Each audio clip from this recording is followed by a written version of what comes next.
Hi friends and welcome to the 6th episode of Learning Python. In this episode we are going to learn about string slicing and we are also going to learn about some other functions of Python. So without any further ado, let's get started.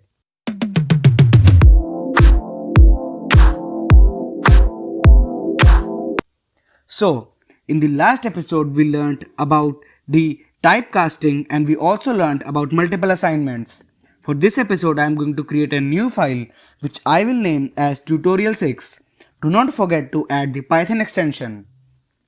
Once you have created your file, you can just minimize your terminal. So now we are going to learn about string slicing. So let me just zoom a little bit so it becomes more clear to you. Yes, so what is string slicing? In our third episode, we learnt about variables and data types. In that, we discussed what is a string. A string is a combination of letters or sentences. So string slicing will help us take out specific parts from that string.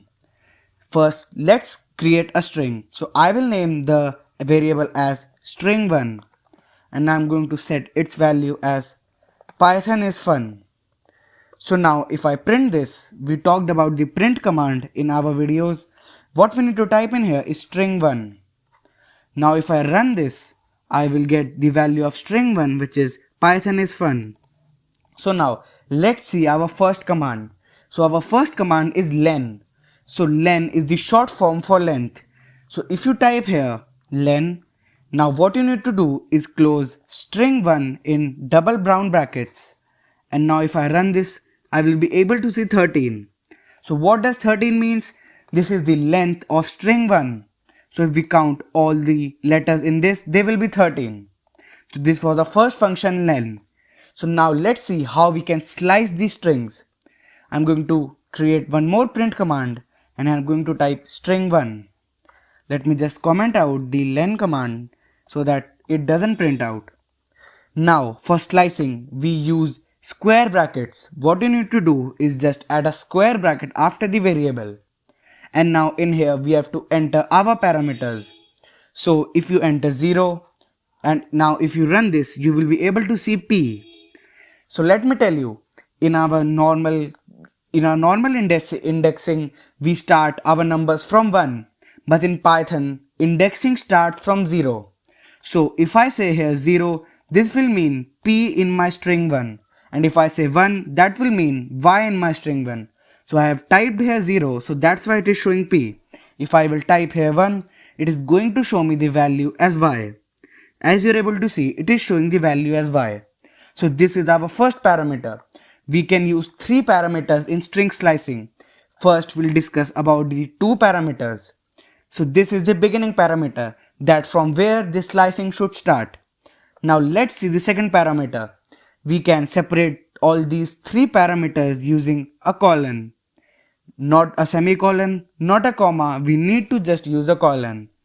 Now here we have to type the ending slicing. So if I keep this as 5 and if I count Python 1, 2, we will count with 0. So P is 0, Y is 1, T is 2 and H is 3, O is 4 and N is 5. So probably if I will run this code, I will get the answer as Python. So let's see. Now I have run this but I am getting the value as Python, as Pytho. Where is the N? So let me tell you one thing. If we set our string slicing from 0 to 5, it will consider 0 but it will not consider the fifth letter. So what we need to do, we need to add 1 to the letter which we want to print. So if I keep this 6 and now if I run it, it will show me all the letters from the index 0 to the index 6, which is the whole letter Python. And as you're able to see in the output, we are able to see Python. So these were the 2 parameters for string slicing. The third parameter is the gapping or the spacing. With this we can skip any letter we want. So if I set this as 1, I will be able to see that my output is still Python. What I need to do is set it as 2. What this will do, this will count P, then it will skip I, then it will count T and it will skip H and then it will count O. So now if I run this, you are able to see that I am getting PTO. This is because it has skipped Y, H and O. It has skipped Y, H and N, because N was also skipped and there is nothing after N, so it has printed only PTO. With this you can also send, or you can also enter here negative numbers or integers. So if I take the value as -1, the starting value, and then I take the second value as 3, and then I take the third parameter as 2, or we can keep the third parameter blank also. So now if we run this, we are able to see we are getting nothing because we have also put the third parameter. So now I am going to type this as -4. Now if I run it, I am still not able to see anything because I have put the things in the negative number. What I can do is, what I need to do is start from 1, and here I am going to put 4. Now I am able to see that it is showing Python is, because it is starting from 1, which is Y, and it is leading to -4. So as you're able to see in the diagram, it is showing that the minus digits go backwards. So if -4 is 1, if 1 is here and 0 is here, so -4 will be 1, 2, 3 and 4. So this means that the minus values go from back to front, whereas the positive values go from front to back. So that's for string slicing. Now let's see some other functions which we can perform. I'm going to comment out the string slicing 1 command. Now let's print our string 1. Now the commands that we are going to discuss, we have to put them after a period. So I will put a full stop or a period here, and now I need to type my command. So the first command that we are going to learn is upper. So we have to just type here is upper, and then we have to put double parentheses. With the suggestion, you can also click tab and it will automatically complete the command. Now what is this command? This command will determine that is the value of the string 1 that we have entered is in uppercase or is in completely lowercase. This will give me a boolean value.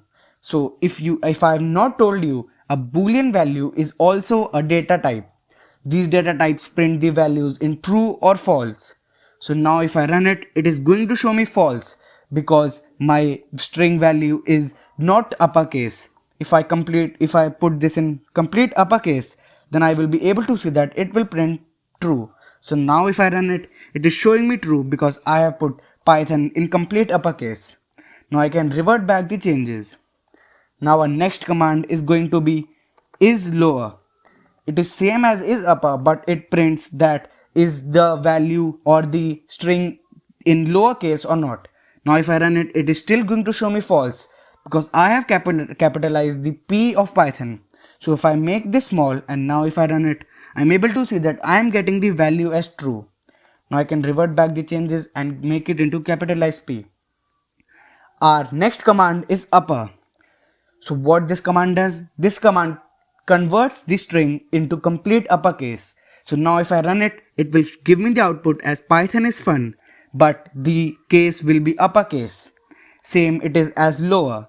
Now if I type in here lower and I make this as an uppercase sentence, now if I run it, it is going to show me the whole sentence in lowercase. Now let me revert back the changes. Now we have one more command which is space.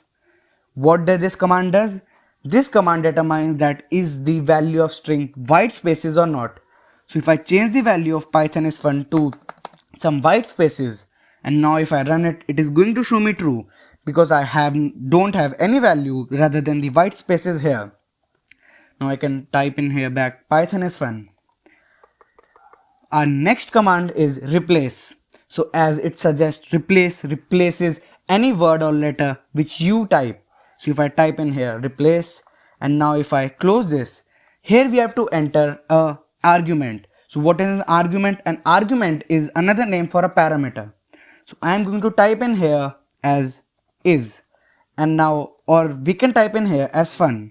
Now I want to change fun into easy. So I will put a comma and here I am going to type in easy. So Python is fun will be converted into Python is easy. Let's see what will happen if I run it.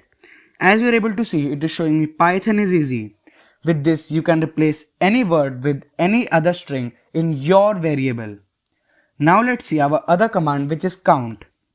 Count command counts any letter that you specify in your variable. So for count, you just need to type here count, and you have to put double parentheses. In this you have to type the letter that you want to count.